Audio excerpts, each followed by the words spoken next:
How to add credit or debit card on Nordstrom app. The very first thing you want to make sure that the application Nordstrom is already installed on your device. If not, you can head over to your app store and then install it. Once you have it on your device, open it. Enter your login credential as in your username and the password and log into your specific account.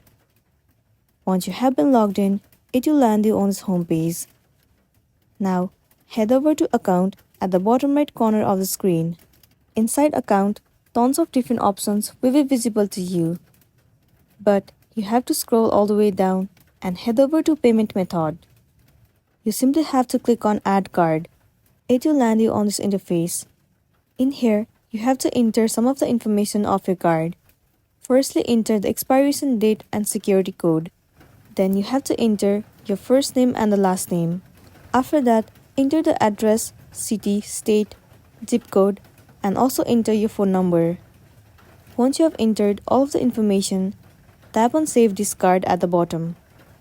Once you click on it, your card will be added successfully, and then you'll be good to go. So that's all for today, and this is simply how you can add credit or debit card on Nordstrom app.